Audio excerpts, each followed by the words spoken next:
All right. Good day, everybody. Welcome to another episode, Chairmen of the Boards.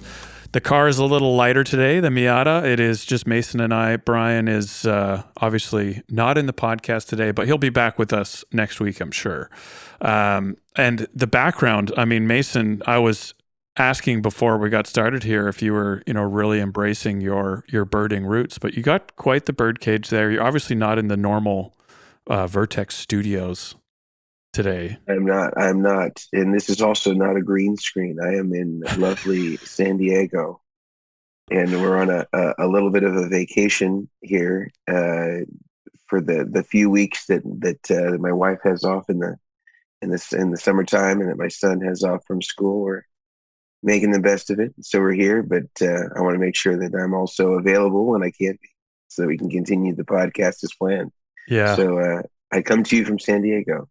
Beautiful. Well, it's looking good. My kids also are just recently off school. Yesterday, actually, they were off school. And it's kind of a bittersweet thing. Like you get more time with the kids, but at the same time, they're like 24/7 for the next 2 months. And you got to kind of steel yourself, and get prepared. But that's not what we're here necessarily to talk about today. We are going to talk about pedalboards, as we do on this show. More specifically, if I was to go back now, knowing what I know now, knowing what you know now, Mason, and build my first pedal board, what are some of the key things that I am going to pay attention to and from the lessons that we have learned? And let's be honest, more importantly, from the mistakes that we have made, what are we now going to do differently if we were going to go back and build our first pedal board or give advice to someone that was building their first pedal board? What are the things that are most important? What are the things that you really don't need to worry about or care about, but you sometimes think you should? And obviously, we'll get into some of the gear and some of the best practices. But if let's say I was a customer calling you, I was on a consult call with you, Mason, and I have always played and practiced my scales diligently, guitar into amp, and now I'm ready to get my first pedal board. What are some of the first questions you ask or some of the first things that come to mind? We're like, okay, this is the foundational place to start when we are going to be building a first pedal board. What kind of comes to mind as the beginning? Say start with the surface, the platform that you're going to be using. And I would encourage anybody who's doing this for the first time to probably not emulate the type of boards that you would see from Brian or Grant or stuff that I had done in the past, because that's a pretty locked in type of board. Like, not that you couldn't change pedals, but if you're first building a pedal board, you probably are also learning what you like. And that can take time to develop and really vet that process. So I would say going with something that is more modular or designed to be more modular, Pedal Train being an example of that, I think is a great place to start. There are others that are kind of in that style. Rockboard has something like that. Gator has something like that. Where the power supply goes underneath, I would recommend there using your switch mode power supply, just because the linear power supplies can be problematic in those contexts when they go underneath pedals. We have a video about power supplies that you can watch, or a podcast about it that you can listen to if you want to know about those distinctions. But I would say generally the place I would start was with the pedal board surface. And I would say to go with something that you can change around, because the intention here is not like it's your forever board. This is like your starter home that you're going to be, rehabilitating and doing renovations on. And so you're kind of going in with the expectation that you're going to try a lot of things. You're going to speed date some pedals, and you're going to learn what you like. Strong with the metaphors today. I like it. Yeah. This is great. And I think something that I was chatting to someone about last week is you are, especially when it comes to pedals and signal chain, like you could have the best pedals in the world in front of you, but if you run them in the wrong order, they're not going to sound great, or at least not as good as they can. And I think something that is good for both, intermediate, even advanced, but people that are beginning their pedalboard kind of journey, is you are only as good as the experiments and the time that you have put into your gear. So when you have a brand new board and you're learning how to wire it up, what order you like to run it in, you need to be able to, like you're saying, plug things in, rearrange it, plug it in again really quickly and easily, swap a pedal in and out. It's probably going to be a bit of a mess early on, but it will allow you to do great experiments. And switching the order of your drives, putting an octave before or after drive, compressor before or after drive, move your volume pedal around, like all this stuff that you can do quickly and easily and find out what you like and what you don't like. And the starter home analogy is great. You're going to do the renovations will happen. You might have to redo a renovation here or there, add an extension on. And I think starting with the Surface, I love that. And as well, I would add to that with the switch mode power supply. I just did a video on this yesterday, so it's fresh in my mind. But the cool thing with this, let's say you get a Chox DC7 and a flatboard or a pedal train, like you said. So now you can power 7-ish pedals on a Chox DC7. And then you realize I need 9 pedals to do what I want. You can easily add on a Chox 4 to that 7 because they're modular. You can kind of add on sections of more power and really leave the foundation of your board flexible and add those extensions as far as power is concerned without having to now buy a new pedalboard surface or a whole new power supply or, this, that, or the other. And so there's some really smart moves you can make early on if you just, to toot our own horn here, listen to this podcast. Evergreen. Yeah, it's a pretty evergreen thing. Like if you buy that DC7 or you invest in that high quality switch mode power supply, that can go with you on whatever board you end up using. And that technology in our segment of the industry is fairly new. I don't see that being surpassed or obsolete anytime soon. And it seems like we've sort of hit, in my opinion, kind of a sweet spot as far as voltage and current of pedals. We're not seeing a lot of things that are kind of outside of that norm.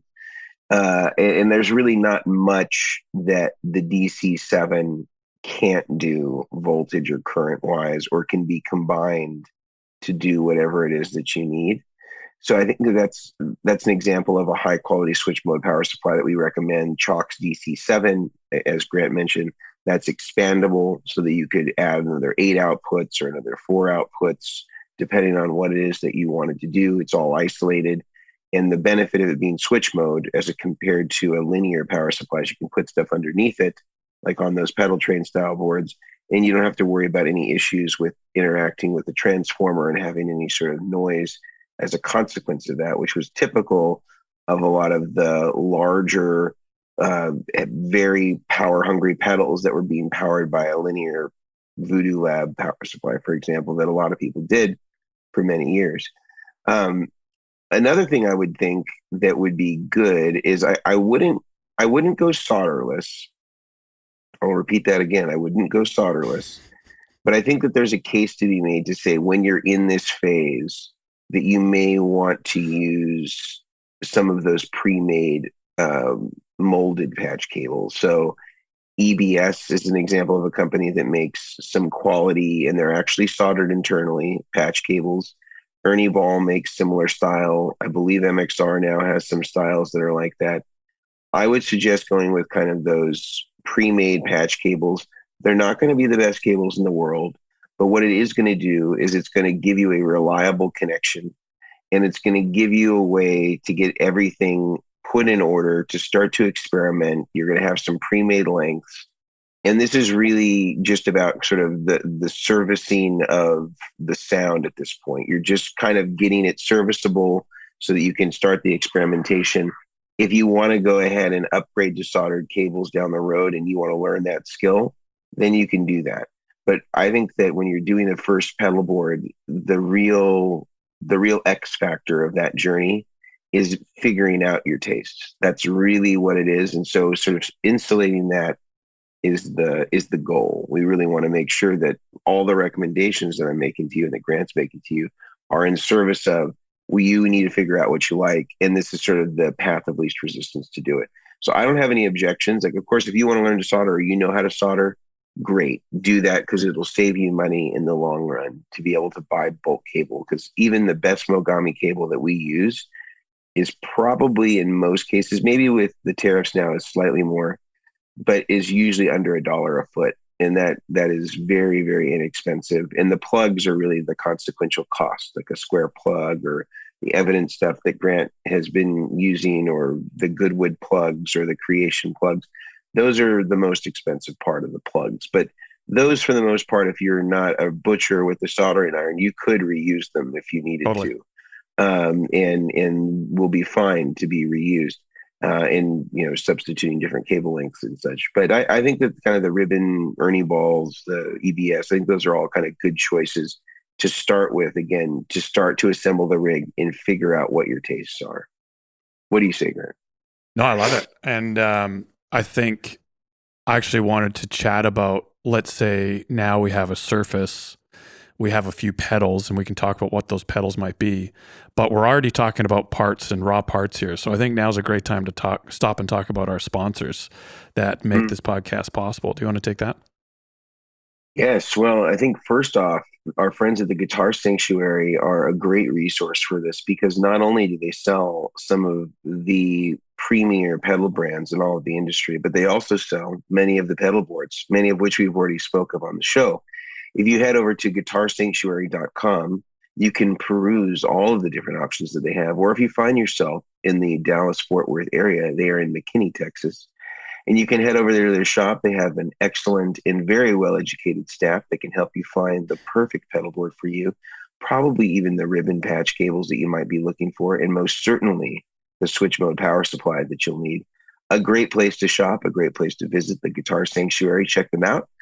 Also, our friends over at Neural DSP. If you're not going to go the pedal board route and you decided to throw in the towel and just go all plugins, there's no better choice than our friends over at Neural DSP. They have amazing plugins, and they offer them to our listeners at an exclusive discount of 30% off. You heard that right. 70% away from free. 30% off using the coupon code Chairmen, CHAIRMEN.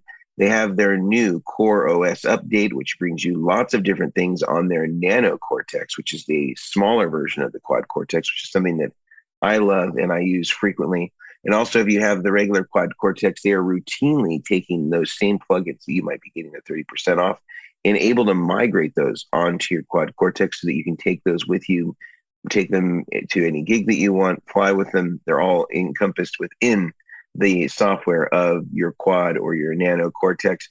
Absolutely great stuff. Again, head over to neuraldsp.com, use the coupon code Chairman, get 30% off any of the plugins that are 90 days or older. Lastly, and I think that this is going to be very important for the conversation today, our friends over at Bestronix, also abbreviated as BTPA, they are our hub for all things pedal boards, whether it's cables, plugs, bulk accessories, whatever it is that you need in order to build a pedal board. I guarantee you that Bestronix will have it. And you can use the coupon code DACHAIRS, DACHAIRS, to get 10% off your entire order. Now, this is very handy. It's basically saving you, if you live in California, basically saving you the tax, which is great. It's always good to get a little perk, but I think more so, it's great to get the service that Bestronix offers. Bestronix, Brad is the guy to go to. He is an amazing guy. And he knows everything. He knows every part number. He is an encyclopedia of whatever it is that you need. You can call him and say, I need a D-style panel socket for 1/4 inch, for Cat 5, for XLR. He knows every part number, and he will give you the best price. Chat him up, go over to Bestronix, and use the coupon code DACHAIRS to 10% off. All right, Grant, now back to beginning pedal boards. So I was thinking about the type of pedals, and there, especially these days, more than ever, there are so many pedal options out there. And so someone's getting into building their first pedal board, and of course, the question always comes up, what pedal should I get? And this is like asking, what color should I paint with? Well, I don't know. It depends. What do you like? What are you into? What influences did you have as a kid? And so there's no, one size fits all answer. We know this. But let's say there was an answer. What are we telling people? And to give you a bit of an avatar here, this person grew up, they like Stevie Ray Vaughan, they're into a little bit of top 40 blues, bit of country. So they're kind of covering a large range. Me, yeah. There's a large range of genres here. And they need to kind of be able to dabble in them a little bit. What are you telling them pedal-wise that they should pay attention to? The budget is not unlimited, but there's some spare money here to spend on a pedal board. Let's say we have a budget of roughly $2,500 for all the pedals and gear to get this pedal board finished. They're building it themselves. What kind of gear are we talking about here? And we're talking about Stevie Ray Vaughan, the guitarist, not the EDM DJ Stevie Ray. Why didn't I clarify that? I feel like an idiot. Sorry. I feel like this is the greatest name for an EDM DJ. Stevie Ray Vaughan. No, Rave. Oh, Rave. Sorry, I missed that. Stevie Rave. I bet there's a Stevie Rave. I don't know if there's a Stevie There Rave definitely should be. Yeah. I was just thinking about this. I think that having the multi-effects is going to be a great 100% budget saving tool, again, to help figure out what you like. I think the place where the modeling stuff and the multi-effects come into play for saving money and getting good acceptable tones definitely come into play for like the delay reverb modulation world. I think where you would want to spend money on individual pedals is probably more on like the overdrive, distortion, maybe some of the compression related stuff is where I think you'll be able to separate more the qualities of those analog pedals from sort of the digital modeling world. So something like the HX1, the Eventide H9 or H90, and even if you want to go budget, M5, M9 from Line 6, which are sort of the earlier incarnations of the HX Stomp and the HX1 and the HX Effects. Now they've got all sorts of HXs that are coming out. But I think those are really useful tools in sort of figuring out what you like, because they have so many different models in there of classic effects that although they maybe aren't one-to-one, and in most cases aren't one-to-one, they're kind of close enough to say, if you like the Memory Man model and the Line 6 software, you're likely to like a Memory Man in real life even more. And I think that those are really helpful tools to use because they save space on the pedal board so that you don't have to have this massive rig. And I think that they help you sort of learn the things that you like. Now, this does introduce the complication of, okay, well, what about overdrives? Like, how many of these am I buying? And I frequently do tone consultations with folks that are in this process that don't know what overdrives to buy. And usually my starting place to kind of help you understand kind of what direction to go, I usually recommend that somebody gets something that's in sort of the Tube Screamer kind of mid-range category. And sometimes if they are really ambitious, I might even encourage them to get something that is precisely a Tube Screamer, and then maybe something that has an asymmetrical clipping version or has some sort of toggling available to allow you to go between symmetrical and asymmetrical in the Tube Screamer range. So you could go as far as to say, okay, you're going to get a TS9, and then you're going to get the SD, SD3, SD2, SD1. You get the Boss SD1, so you have some two different kind of flavors of like a mid-range based, then something that's maybe more scoop, that's kind of more like a Rat type of thing, or you could go with a Boss DS1. These are kind of higher gain, less mid-range emphasized.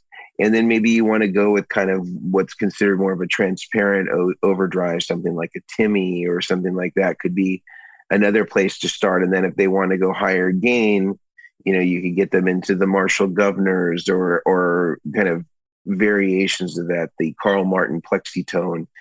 I usually kind of try to give them very simple core pedals that are easy to get, inexpensive to get, could be easily got on the used market. And they can start to try those, not as those are their ending pedals, or they could be. But this is just telling me, yeah, you know what? I really like more of a mid-range in my setup, or I really like more scooped higher gain overdrives, or these sorts of things. Just again, are sort of a process of elimination and helping us hone in on the thing that you really like, and then that kind of helps us kind of make the next step as far as kind of refining. And then you can get maybe more into the boutique pedals and brands and stuff like that to go from there. What about you? How do you treat that, Grant? Well, I think this is as well where places like the Guitar Sanctuary, and what I mean by this is a brick and mortar music store that has some good guitar gear. It would be awesome to bring in, and if you've never been there before, maybe call ahead, but most likely you won't have to. Bring in your amp and your guitar and say, I'm trying to figure out what overdrives I need, and try out a few. Like, you could probably even ask them for some recommendations. I want something that's like a tube screamer. I want something that's a bit higher gain, like a Governor, and maybe a blues breaker circuit or something like that. And just try them out there, and very quickly, I know this happened with me early on as well. Very quickly, I'd plug something in, like, oh no, I don't like that at all, and I can just knock it out. I don't even need to buy it. Like, I don't like Rats very much. And I'd try out a couple fuzzes. I'm like, oh, fuzzes, I could see some cool sounds with that for what I'm into. I'll grab a fuzz, I'll grab a tube screamer, and you might find 2 or 3 that you really like. And within the process of an hour, you don't have to wait for shipping. You don't have to try and resell something you don't like all that. And so that's where I think brick and mortar stores are great. And, they're becoming far and fewer between. They're harder to come by these days, unfortunately. But if you have a brick and mortar music store near your house, go in, try a few out, and see what resonates with you. And probably more importantly, what doesn't, what you really don't like, and kind of make decisions from there as well, and knock it out that way. And so I think, overdrives, that's something that you will find something you like quite quickly. But again, there are a lot of options out there. And the biggest piece of advice that I would and have given people is that the amount of overdrives that you may see on a shelf can be overwhelming, but there's only really a few variations of the same circuit. So just a quick Google search, what is the Timmy based on for overdrives? And you might, you'll see answers come up for all these different pedals you see in front of you. And very quickly, you're going to see a few circuits that are replicated over and over again with different tastes of that manufacturer, but the foundation being the same. And so you can try out your tube screamer, your blues breaker, your Rat, Klon style pedal, different clean boosts. The Vertex boost obviously being one of the greats. And you can try out a whole bunch of different options very quickly that way. So that's what I would probably do there. And then in conjunction with that, I would look up the artists. Again, Google being such a great tool, I would look up the artists that you really love listening to, the ones that inspired you, and just find out what are some of the pedals they used over the years. Or on this song that I love the solo in, what was the what pedals and what was the rig used here, and try out some of those pedals, ideally before you buy them if you can, and see if you can get a close enough sound that inspires you to keep playing, inspires you to, put that on your board. The only other overarching piece of advice that I would give here, especially in the drive section, which can get out of hand quickly, is buy as few pedals as possible and learn how to use them, rather than I'm going to get 10 of them and I'm going to spend 5 minutes with each. Like, I would really dive into 2 or 3 and get to know what you like, what you don't. Keep your pedal board as simple, and I give myself the same advice. Keep your pedal board as simple as you possibly can to get the outcome that you need, and no more complicated than that. So I would tell people, this is a little bit of a tangent here, but I would tell people for their first pedal board, don't get a switcher. Don't get into MIDI. Don't buy all these eccentric pedals that are really hard and complicated to use. Like, get the basics. And again, you're only as good as the experiments that you can run and the hours that you can put in on trying out different things and different settings and all this. So try and keep it as simple as possible in the beginning, and you will accelerate your learning by doing so, because you won't, have this option paralysis in front of you. And so, for drives, I would probably try and stick with a couple to start, then try a couple more, then try a couple more as time allows. But I wouldn't be buying this huge number of them right off the I think get that's go. a really poignant point that you make there about the limiting it to two or three, because I think that it really is that most pedals are derivative in the overdrive space. There are very few, despite what the descriptions or the presentation may Exactly. indicate, that there's only been so many ways to create distortion, and those ways have been figured out in largely broadcast to everyone. So usually when you see somebody who is proclaiming originality in the analog overdrive domain, they typically are either unaware because of their lack of knowledge of sort of the spectrum that's out there, or they know that and they're just making this story up. There's very few. There's obviously different ways to interpret circuits, and I think that that's fine, and I think that that's expected. And the analogy that I've used in the past is that, if we're a company that's making Klon style pedals, or we have that as an option, I kind of think of that as like everybody in that sort of category. They're all making, ribeyes. And if you go to one chef, his preparation for the ribeye is this way, and you go to another chef, and his preparation is a different way. And so you've got a guy that's going to do a sous vide, and a guy that's going to do, a barbecue, and you got another guy that's going to do, pan fry or whatever they're going to do. They have their different preparations, and they're all using the same core elements. Now they can sound and taste wildly different in those different preparations, but they're still kind of coming from the same sort of root. And I think that that's something just to be aware of when it comes to overdrives. You kind of have some pretty major food groups, from the Tube Screamer to the Blues Breaker to the Klon, to the Timmy. The Boss Blues Driver is a very unique circuit that I think probably isn't cloned enough. Probably because it's actually like a much more it's more complicated than many of the overdrives that exist out there. The Governor is another really commonly replicated one, especially for Marshall higher gain sounds. The Rat. There's not really that many varieties out there, and this is why you see that on a lot of these pedals there's so many mods that are available, because they see what people do with them in the boutique market, and then Boss can make a Wazacraft version that incorporates all the ways that people use the pedal in practice, or modified it in practice. But I think that that's a really good point, and I think you can really easily figure out what you want by kind of just sticking to a few of those basic food groups, and then just kind of substituting in the one that you like the least, or maybe you like all three and you decide you want to add a fourth. That's totally okay.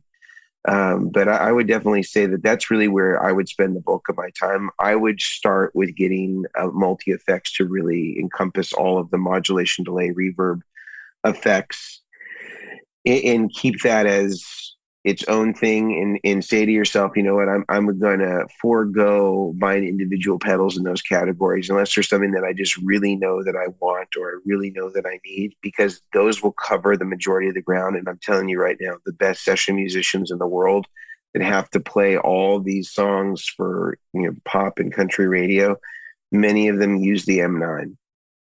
And so there's no shame in using that. If Tom Bukovac is using that and he's played on countless number one hits, you're going to be okay using it too. And so I think about it that way. And equally, he kind of invests a lot in sort of the analog gain stages that come into it, that go before it, but is kind of using the M9 as sort of the principal multi-effect for all those other things. So I think that that's a really solid way to go. The other thing I was going to mention, Grant, is about buffers. And I think that At this stage in the game, I probably wouldn't emphasize too much on buffers, mostly because you really want to be spending your money on sort of the maybe less of the foundational elements to kind of make everything sound its best and kind of just get the pieces that you like. I would say I wouldn't invest in the buffer side until you've kind of got your pedals in order, like, and not in order in terms of the sequence they go, but like, what you like, you've identified that. And that could be a year-long process. That could be more than that. Yep. And then I would start to invest in the buffers. I would say for the interim, maybe get a good tuner pedal that has a quality buffer. I think pedals that have fairly decent buffers. I'm not saying that they're as good as stuff that Grant or I would make, but like the TC is passable. The Peterson, I think, is a passable buffer. I don't think the Boss one is that great, but if you are into that, God bless.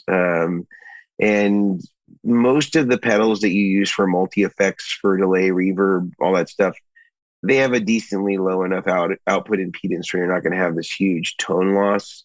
I would hope.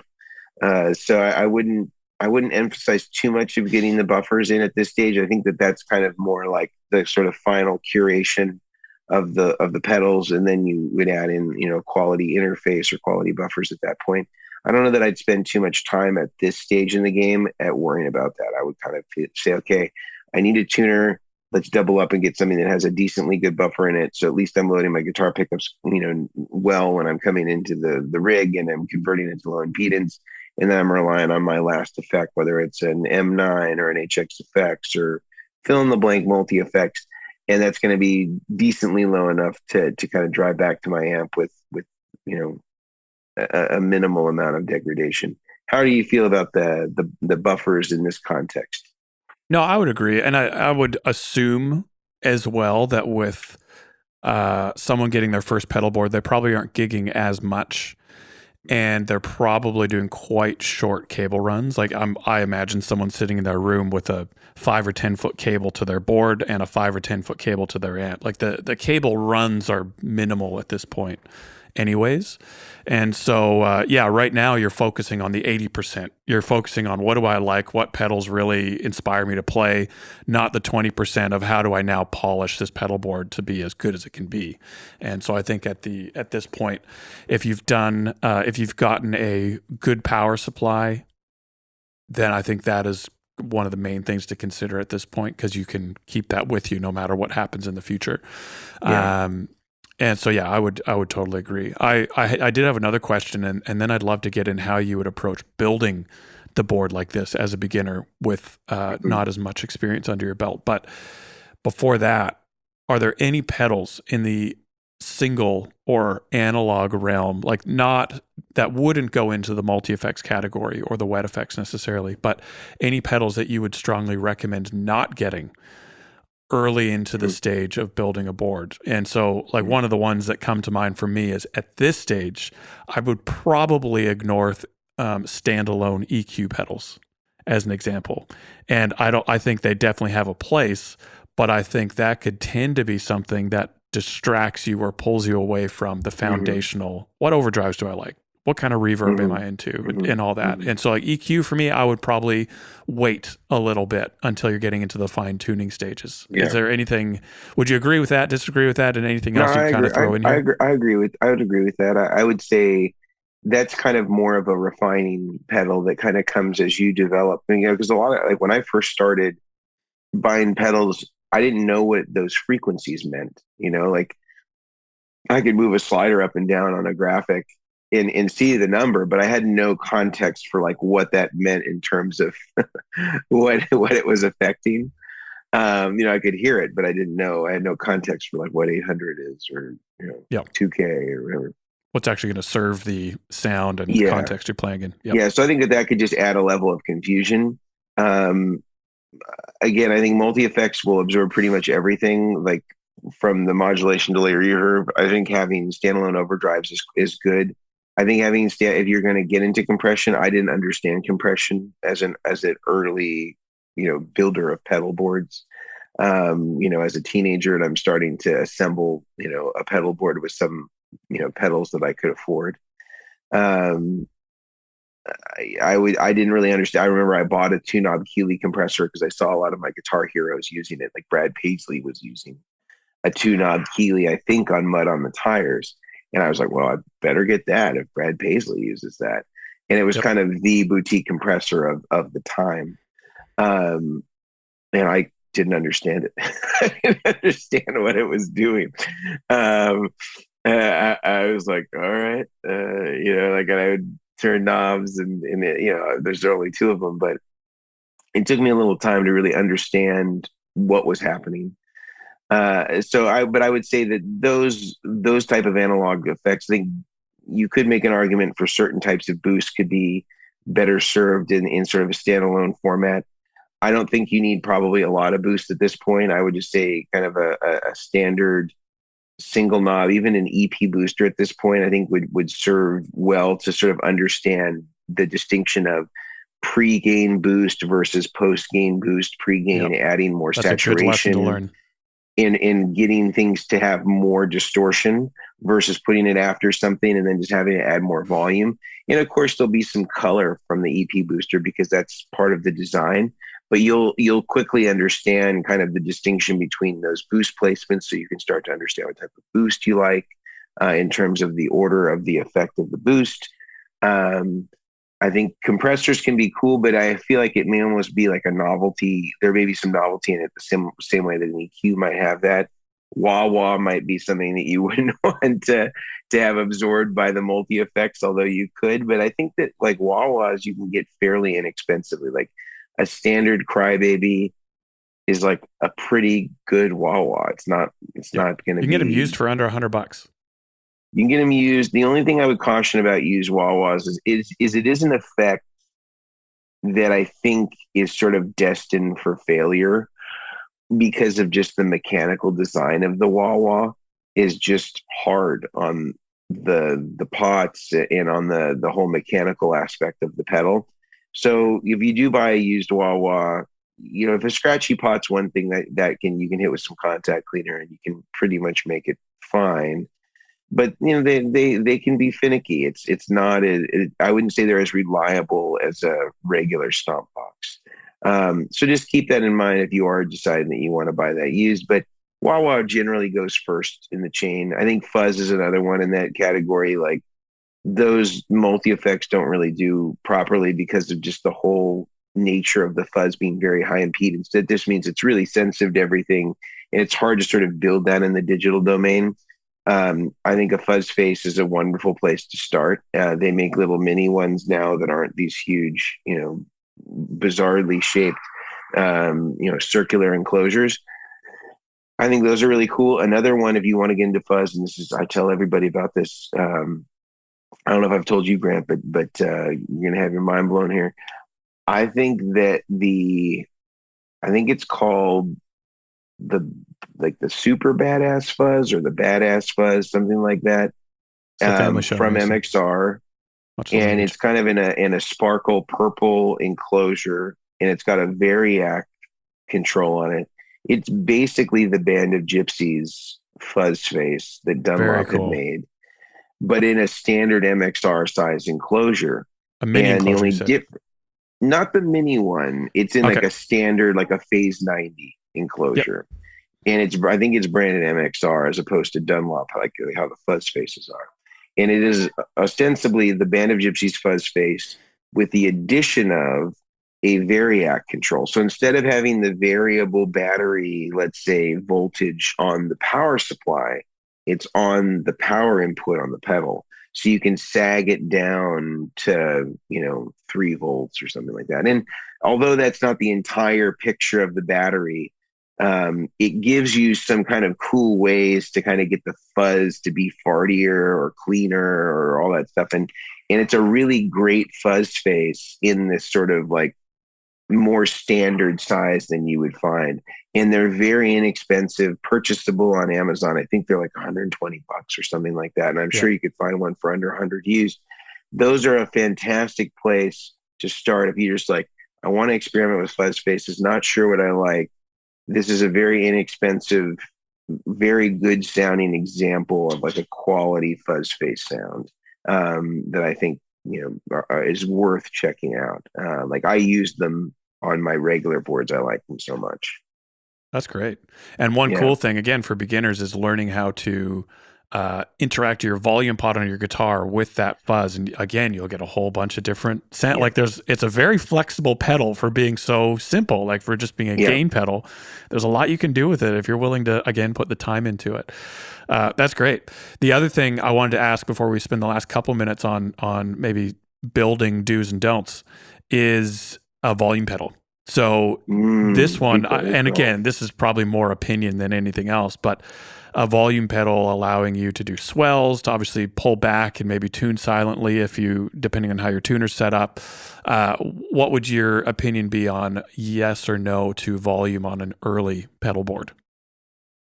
I think that they don't hurt anything to try to start to get used to them. I would probably go with a high impedance volume pedal at this point so that you could have a little bit more flexibility. Low impedance is generally where most of us will end up if we're using our volume pedals after our drives or after a buffer, which presumably we'll have if we're doing this right in the future.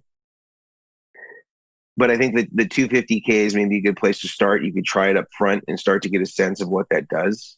Do not use the tuner out, no matter what people tell you, because in most cases, it's just better to have the tuner in series than to have it used out of the tuner out of a passive volume pedal.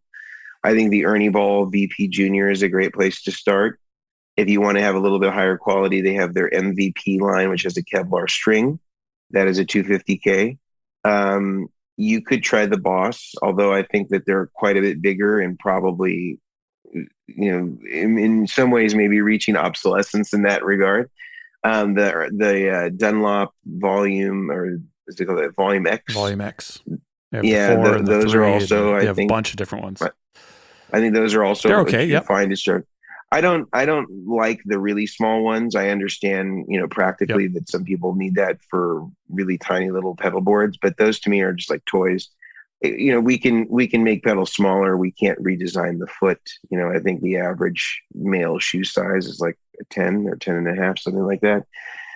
So I don't think realistically, if that's the case, that there should be anything less than, let's say, the Ernie Ball size or the Volume X8.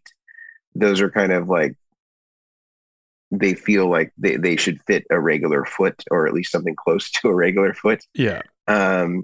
So I think those are great things to try.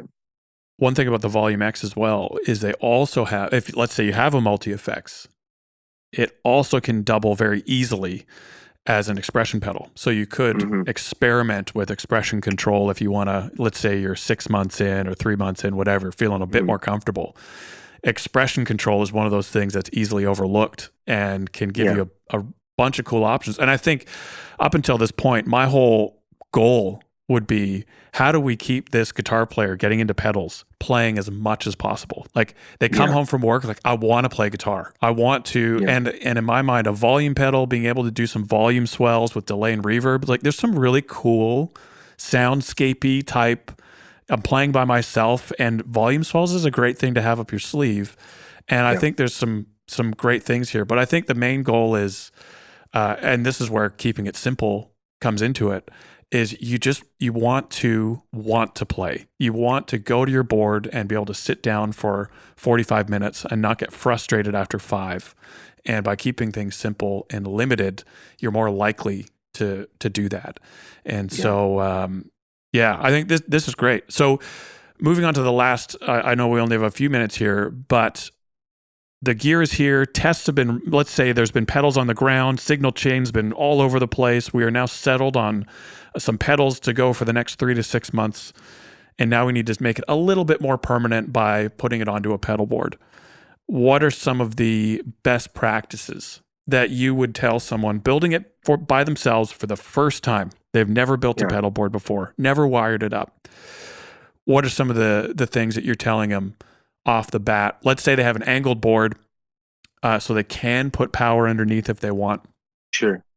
I wouldn't worry too much about the cleanliness, where you need to zip tie everything down. Assuming you're using sort of pre-made patch cables like we talked about, I would probably use conventional Velcro at that point, which probably comes with the pedal board that you purchased. If it's pedal train or something similar, I would probably just use that, because that's part of the modularity aspect, is that you can roll the strips out across those sort of the crossbars on the pedal train. You apply it to the back of your pedal, and you put stuff around. I would say I would fully carpet the pedal train surface. I think probably most people overdo it on the pedals themselves, in terms of what they need. I think at this point you're trying stuff. I don't think you need to go too hard on the pedals themselves. And eventually, when you start to get more locked in and you go for a more stationary pedal board, you could upgrade to dual lock, and I think that's great. But I think at this point in the game, my focus would be keeping it simple, keeping it fun, trying to move stuff around, knowing that you're experimenting. Use the Velcro that's provided. The patch cables are the patch cables. There's not really a great way in the pedal train anyway to do a lot of cable management where it looks great, in my opinion. If I were zip tying things, it would mostly just be so that I don't have anything maybe touching the ground, so I don't have to worry about like picking up the pedal board and having a cable get hooked on something and then disconnecting. So if you need to do some zip ties there just to kind of help manage, what's underneath the pedal board, fine. But I think on the top of it, I wouldn't worry too much about that. I think at this point, again, the objective is figuring out what you like. And I think that's the fastest way to get there, is to focus on, the pedals and not worry too much about the organization at this point in the game.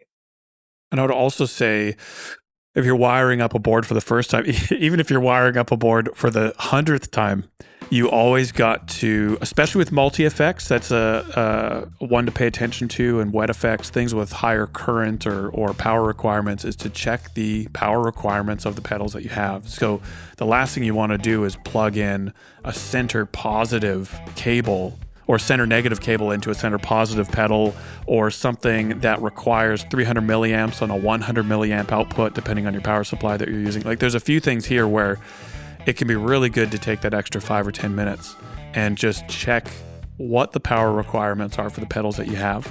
And it's time well spent and well invested. And if you're listening to all of this and you're like, this is a little overwhelming for me, I have a few pedals, but I'm not really sure how to take to the next step here, then hop on our Facebook group, Chairmen of the Boards on Facebook, and just ask the question. So here's my pedals. This is the signal chain I'm thinking, and the gear I have. What do you guys think? Any feedback? Any red flags I should be aware of? And you can just ask the question on the group on Facebook, and we'll get back to you, and we'll help you out. And there's no charge to be in the group. We just all love this stuff, and I mean, that's really why we do this podcast as well. It's a ton of fun, and it's great getting to chat about gear. And so, hop on the Facebook group. It would also be really helpful, and a thank you in advance here, if you could leave us an honest review on whatever the podcast platform is that you are currently on. Apple, Spotify, whatever it is, helps other people find us as well that are interested in this nerdy pedalboard world that we're also interested in. So if you could leave a review, that would be great. And Mason, is there anything else you would add to finish up here? No, I think just go with tone, let tone lead you. And I think that, I think we gave some good recommendations here for the beginners. I think that, again, don't overthink it, focus on the pedals. And I think the more stuff you try, the more stuff you'll know about what you like, what you don't like. And then that eventually will get you to the point where you'll be building something more along the lines of the things that we do. And we're happy to help, as we mentioned. Leave us a review, check out the Facebook page, and we'll see you all next week. See you guys.